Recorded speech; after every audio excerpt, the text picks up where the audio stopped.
संत शिरोमणि आचार्य गुरु 108 विद्यासागर जी महाराज की जय। आचार्य श्री उदार सागर जी महाराज की जय। मुनि पुंगव गुरु 108 सुधा सागर जी महाराज की जय। समस्त मुनि संघ की जय। श्रावक जन्म से नहीं कर्म से महान बनता है। अष्टमूल गुणों के पालन किए बिना हम श्रावक कहलाने के अधिकारी नहीं हैं। इसलिए हम आज जिन धर्म प्रवेशिका में पाठ 12 श्रावक के मूल गुण के बारे में समझेंगे। जो हम सभी लोग श्रावक हैं और हमारे कौन से मूल गुण होना चाहिए और उनका पालन कैसे होना चाहिए, इन सब का वर्णन हम आज इस अध्याय में पढ़ेंगे। मूल गुण किसे कहते हैं? सबसे पहला प्रश्न है, अनिवार्य कर्तव्य को मूल गुण कहते हैं। मूल माने मुख्य गुण, अनिवार्य नेसेसरी, जो बहुत जरूरी हो, उसके बिना हम श्रावक नहीं रख सकते। जैसे जड़ वृक्ष हो तो जड़ के बिना वृक्ष नहीं ठहर सकता। अगर जड़ ही ना हो तो वृक्ष कैसे ठहरेगा? वैसे ही मूल गुणों के बिना व्यक्ति श्रावक बनने को प्राप्त नहीं हो सकता। जैसे जड़ के बिना वृक्ष नहीं, वैसे श्रावक भी अगर मूल गुण नहीं पालन कर रहा तो वो श्रावक कहलाने के अधिकारी नहीं है। इसलिए मुख्य गुण, अनिवार्य कर्तव्य को हम मूल गुण कहते हैं। मूल गुण कितने होते हैं? श्रावक के जो मूल गुण है वो कितने होते हैं? श्रावक के मूल गुण 8 होते हैं। सबसे पहला मद्य का त्याग। मद्य माने मादक पदार्थ, ठीक। मांस का त्याग, मधु मतलब शहद का त्याग, पंचोदंबर फल का त्याग, रात्रि भोजन का त्याग, बिना छने जल का त्याग, नित्य देव दर्शन करना और जीव दया करना। ये 8 मूल गुण हैं। इन 8 मूल गुणों को हम थोड़ी विस्तृत रूप से समझते हैं। सबसे पहला है मद्य त्याग मूल गुण क्या है? मद्य माने मादक पदार्थ। मद्य का मतलब शराब होता है, लेकिन मादक पदार्थ जिससे हमें नशा आता हो, ऐसे शराब, गांजा, अफीम आदि मादक पदार्थों के सेवन का त्याग करने को हम मद्य त्याग मूल गुण कहते हैं। सभी मादक पदार्थों के सेवन से जीवों का घात होता है, चाहे वो शराब हो, गांजा हो, अफीम हो, बीड़ी हो, सिगरेट हो, किसी भी चीज़ का हो। इन सब का हम अगर त्याग कर रहे हैं तो हम मद्य त्याग मूल गुण के अंतर्गत आते हैं। दूसरा है मांस भक्षण त्याग मूल गुण क्या है? मांस की उत्पत्ति त्रस जीवों से होती है। त्रस जीव मतलब 2 इंद्रिय, 3 इंद्रिय, 4 इंद्रिय और 5 इंद्रिय जीव। मांस खाने वाला, जो मांस खाता है, मांस खाने वाला असंख्यात त्रस जीवों का घात करता है, जिससे परिणाम क्रूर हो जाते हैं। एकदम मांस खाते रहो तो परिणामों में भी वैसे ही हो जाता है, एकदम क्रूर परिणाम अपने हो जाते हैं। वह कई प्रकार की बीमारियों से भी ग्रस्त हो जाता है। मांस खाने वाला कई प्रकार की बीमारियों से ग्रस्त हो जाता है। इसलिए हमें मांस त्याग करना चाहिए, क्योंकि उसमें 2 इंद्रिय, 3 इंद्रिय, 4 इंद्रिय, 5 इंद्रिय जीवों का कलेवर होता है। इसलिए उस मांस खाने से हमारी बुद्धि आदि भी भ्रष्ट होती है और हमें ऐसे पदार्थों का सेवन नहीं करना चाहिए। और जिन चीज़ों में मांस आदि मिला हो, उन चीज़ों का भी सेवन नहीं करना चाहिए। अगला है हमारा मधु त्याग मूल गुण क्या है? शहद मक्खियों का उगाल है। मधुमक्खी होती है, मधुमक्खी जो उगाल करती हैं वो अपवित्र पदार्थ है। उसको उगलती हैं, पीती हैं, फिर उगलती हैं, इसलिए अपवित्र पदार्थ है, जिसकी प्राप्ति में मधुमक्खियों के छत्तों को तोड़ना पड़ता है। अब मधुमक्खी जहाँ लगी रहती है उसकी प्राप्ति करने के लिए मधुमक्खियों को जलाना पड़ता है, भगाना पड़ता है, पता नहीं क्या क्या करना पड़ता है। तो इस प्रकार से मधुमक्खियों के छत्तों को तोड़ना पड़ता है। फिर उसको निचोड़ते हैं, फिर उसको बोतल आदि भर के और फिर उसका सेवन करते हैं। तो मधुमक्खियों के एक बूंद सेवन से असंख्यात जीवों की विराधना होती है। यहाँ तक कहा जाता है कि मधुमक्खियों का एक बूंद सेवन करने 7 गांव के जलाने के बराबर पाप लगता है। इतनी जीव राशि उसमें होती है। इसलिए मधुमक्खी का मधु त्याग हमारा होना। हम कई चीज़ उपयोग नहीं करते, लेकिन हमारा त्याग ना होने से हमें वो दोष लगता रहता है। इसलिए इन मूल गुणों को हमें अवश्य रूप से पालन करना चाहिए। फिर है अगला पंचोदंबर फलों का त्याग। ये पंचोदंबर फल क्या होते हैं? बड़, पीपल, ऊमर, कठूमर, पाकर, इन 5 फलों को उदंबर फल कहते हैं। इनमें अनेक सूक्ष्म त्रस जीवों की उत्पत्ति हो जाती है, पाए जाते हैं इनमें। इसके खाने से त्रस जीवों का घात होता है। हमारे खाने में सामान्य रूप से अब देखने में नहीं आते ये बड़, पीपल, उमर, कठूमर, इसलिए इनका हमें त्याग कर देना चाहिए। रात्रि भोजन त्याग मूल गुण। सूर्यास्त के बाद भोजन नहीं करने को रात्रि भोजन त्याग मूल गुण कहते हैं। सूर्यास्त होने पर वातावरण में अल्ट्रावायलेट किरणों एवं इंफ्रारेड किरणों का अभाव हो जाता है। एक अल्ट्रावायलेट किरणें होती हैं, एक इंफ्रारेड किरणें होती हैं। जब सूरज अस्त होता है तो एक किरणें भी समाप्त हो जाती हैं, जिससे वातावरण में जीवों की उत्पत्ति लगने लगती है। रात्रि भोजन त्याग करने से जीवों का विघात रात्रि भोजन करने से बहुत सारे जीवों की मृत्यु होती है। इसलिए हमें रात्रि भोजन का त्याग, जो रात में भोजन त्याग करता है उसके लिए नियम रूप से, अवश्य रूप से साल में 6 महीने के उपवास का फल लगता है। इसलिए हमें रात्रि भोजन नहीं करना चाहिए। अन्न की बनी हुई वस्तुओं का ग्रहण नहीं करना चाहिए। सूर्यास्त होने के 2 घड़ी पूर्व मतलब 1 घड़ी 24 मिनट की, तो 48 मिनट पूर्व हमें भोजन कर लेना चाहिए। और सूर्य उदय के 48 मिनट बाद मतलब 2 घड़ी बाद हमें भोजन आदि ग्रहण करना चाहिए। इस प्रकार रात्रि भोजन हुआ। अब है जल छानकर पीना मूल गुण क्या है।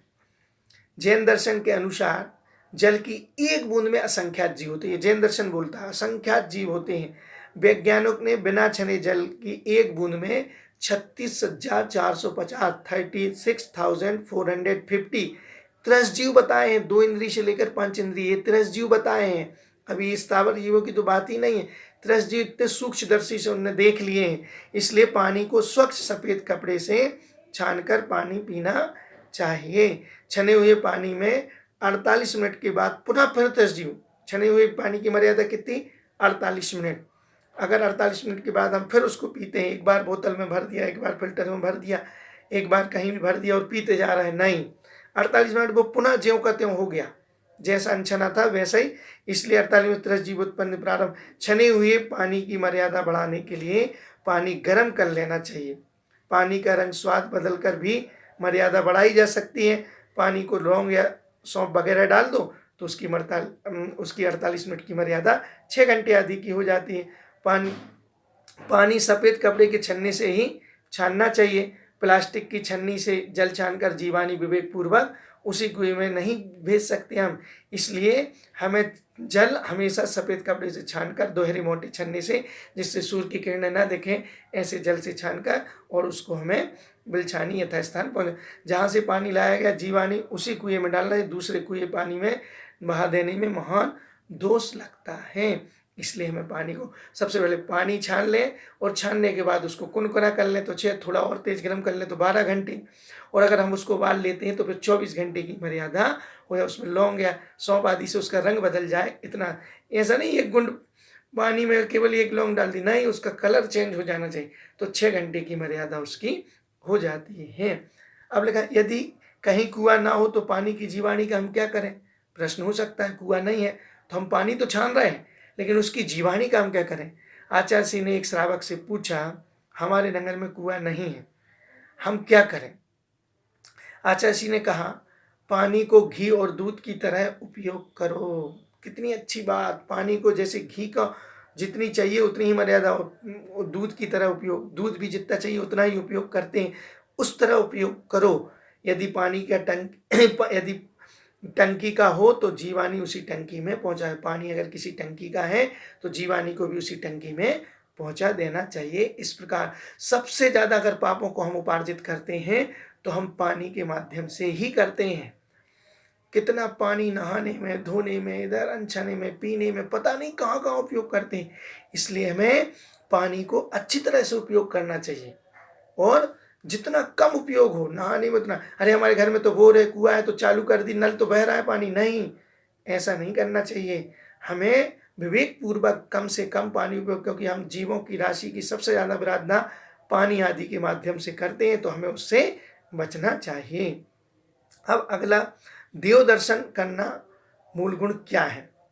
जिनेन्द्र देव का दर्शन श्रावक का प्रमुख कर्तव्य है। जिनेन्द्र देव के हम दर्शन करें, ये श्रावक का प्रथम कर्तव्य। भगवान की बीतरागी छवि को देव दर्शन कहते हैं। अगर भगवान का हम उनकी बीतरागी छवि के दर्शन करते हैं, देखते हैं, तो वो देव दर्शन है। देव दर्शन में पूर्वार्जित पाप समाप्त हो जाते हैं। देव दर्शन से जिन दर्शन की भावना जागृत होती है। जिन दर्शन करने से हमारी निज दर्शन की, हमारी आत्मा की दर्शन की भावना होती है कि हम भी भगवान आप जैसे कब बने, ऐसी भावना उत्पन्न होती। मनुष्य एवं तिर्यंच जीवों के लिए जिन दर्शन करना सम्यक दर्शन का प्रमुख कारण।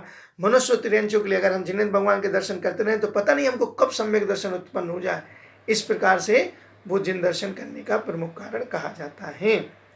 इसलिए हमें जिनेन्द्र भगवान के दर्शन करना कहा जाता है। जब चिंतो तब सहज फल, लखा फल गमड़े, कोड़ा कोड़ी अनंत फल, जब जिनबर दर्शें। अगर हम चिंतन मात्र कर दें, जब चिंतो तब सहज फल, हमें 1000 गुना पुण्य लगता है। जब चिंतो तब लखा फल गमड़े, लाख गुना फल। अगर हम मंदिर के लिए चावल लेकर चल दिए तो लाख गुना फल हमें लग जाए। और कोड़ा कोड़ी अनंत फल, जब जिनबर, और जिनेन्द्र भगवान के हम साक्षात जब दर्शन करें तो हमें कोड़ा कोड़ी माने 1 करोड़ में 1 करोड़ का कोड़ा, इतना ज़्यादा पुण्य का बंध हमें कोड़ा कोड़ी अनंत फल, हमें कोड़ा कोड़ी फल, कोड़ा जब चिंतो तब सहज फल, लक्का फल, कोड़ा कोड़ी अनंत फल, जब जिनवर, कोड़ा कोड़ी अनंत गुणा कोड़ा कोड़ी फल हमको प्राप्त होता है। इसलिए हमें जिनेन्द्र भगवान के दर्शन रोज करना चाहिए। हर बच्चे को, हर श्रावक को जैसे भी हो, जिनेन्द्र भगवान के दर्शन में कभी गैप नहीं होना चाहिए। क्योंकि अगर हम श्रावक कुल में जन्म लिए हैं, जैन कुल, और अगर भगवान के दर्शन नहीं कर रहे तो ये मनुष्य पर्याय व्यर्थ है। हम काहे के लिए जैन कुल में जन्म लिए। इसलिए हर श्रावक को जिनेन्द्र भगवान के दर्शन अवश्य करना चाहिए। उससे हमारी, अगर उस समय आयु बंद हो जाए तो हम निश्चित ही ऊर्ध्वगामी बनेंगे, हमारी सदगति ही होगी। अगला है जीव दया मूल गुण क्या है। दुखी प्राणियों को देखकर मन में से दया से भर जाना, मन वचन काय से किसी जीव को कष्ट नहीं पहुंचाना, दूसरों के कष्ट को दूर करना जीव दया मूल गुण है। किसी दुखी दरिद्री प्राणी को देख के अपना दया से भर गया तो वो जीव दया नाम का मूल गुण है। उसका पालन हमें करना चाहिए। किसी दयाद्र किसी जीव को देखकर हमारे दया से भर गया, कोई दुखी, चाहे त्रियंच हो, चाहे मनुष्य, चाहे कोई भी हो, देखकर हम उसको देखते हैं तो हमारा दया से दिल भर जाता है, उसको बोलते हैं जीव दया। और जितनी उसकी हम सहायता कर सकते हैं उतनी सहायता भी हमें करना चाहिए। हाँ, अब व्यसन किसे कहते हैं और कितने होते हैं। ऐसा कार्य जिसमें पढ़कर मानव हे उपाधि को भूल जाता है। हमारा हे क्या है, उपाधि क्या है, हमें ग्रहण क्या करना चाहिए, छोड़ना क्या है, इसकी बुद्धि भ्रष्ट हो जाती है व्यसन से। तो जैसा कार्य जिसमें पढ़कर मान हे उपाधि, उसे व्यसन कहते हैं। या बुरी आदत को भी व्यसन कहते हैं। जो बुरी आदत हमारी लत पड़ जाती है, जिसके बिना हमें चैन नहीं पड़ती, वो व्यसन कहलाता है। व्यसन 7 होते हैं। जुआ, एक श्लोक दिया, दोहा दिया है, जुआ चोरी मांस मद वेश्या गमन शिकार, पर रमणी रति व्यसन ए 7 कहे दुखकार। अगर हमें याद हो जाते तो 7 व्यसन हमें हमेशा याद रहेंगे। सबसे पहले जुआ खेलना, बिना परिश्रम के अधिक धन कमाने की जो लालसा से दूध कीड़ा जिसको बोला जाता है, सट्टा लगाना, लॉटरी खेलना, ये सब सप्त व्यसन के अंतर्गत है। ताश खेलना, हार जीत की कोई शर्त रखना, ये सब किस में आते हैं, जुआ खेलने में। इसलिए हमें कभी भी कोई ऐसा काम नहीं करना चाहिए। मांस भक्षण, अंडे मछली मांस आदि का भक्षण करना समझा चुके हैं। मद्यपान, शराब पीना, गांजा तंबाकू, तो इसको भी हम अच्छे से समझा चुके हैं। वेश्यागमन, वेश्यावृत्ति करना, खराब स्त्रियों के यहाँ जाना, वो वेश्या कहलाती हैं। शिकार करना, अपने मनोरंजन के लिए जीवों का घात, अपने मनोरंजन के लिए जीवों को मार रहे हैं। कुछ नहीं तो वो मच्छर का बल्ला ले चट चट चट चट मारे जा रहे हैं, या कुछ नहीं तो व्यर्थ में जीवों को सताए जा रहे हैं, मारे जा रहे हैं, तो वो शिकार खेलने मनोरंजन के लिए अगर हम ये कर रहे हैं। ठीक। चोरी करना, दूसरों के धन आदि का हरण करना, ये चोरी कहलाती है। किसी की वस्तु नहीं लेना चाहिए, क्योंकि धन को भी 12वां प्राण हम मानते हैं, तो इसलिए हमें चोरी आदि नहीं करना। पर स्त्री सेवन, अपनी स्त्री के अन्य माँ बहन की गलत दृष्टि रखना, अन्य माँ बहन को गलत दृष्टि से देखना, उनके साथ कुचेष्टा आदि करना, ये पर स्त्री सेवन आदि में आता है। इसलिए हमें इसका त्याग करना चाहिए, पर स्त्री आदि का भी त्याग करना। आचार्य भगवान कहते हैं कि हमें एक उदाहरण दिया। आचार्य विद्यासागर महाराज जी एक बार आहार करके आ रहे थे तो क्या होता है कि देखते हैं कि एक मुनिराज इशारा कर रहे हैं कि सौंप मांग रहे थे। तो मुनि जाते जाते दृष्टि पड़ गई आचार्य की, लौट रहे थे आहार से। बाद में फिर उनको प्रायश्चित दिया कि कल तुम क्या करना, एक उपवास कर लेना। तो बोले हमसे ऐसी क्या गलती हो गई। बोले तुम इशारा कर रहे थे कि सौंप, किसी भी की कोई आदत, बोले सौंप तो भक्ष है ये, बोले नहीं, किसी मोक्ष मार्ग में कोई आदत होनी ही नहीं चाहिए। मोक्ष मार्ग में अगर आदत बन जाती है तो हमें दुखदाई रहती है। हमें किसी प्रकार की आदत, बताओ आचार्य श्री की कितनी ऊंची सोच है, कितना अच्छा सोचते हैं। इसलिए हमें कभी भी इन व्यसनों में नहीं पड़ना चाहिए और हमें कोई ऐसी आदत नहीं बनाना चाहिए जिसके बिना हम रह ना सकें, हमारी इंद्रियों को वो पुष्ट करती हो। इस प्रकार से आज हमने अष्टमूल गुण और सप्त व्यसन के बारे में जाना। शेष विषय हम आगामी दिनों में करेंगे। सभी को जय जिनेन्द्र।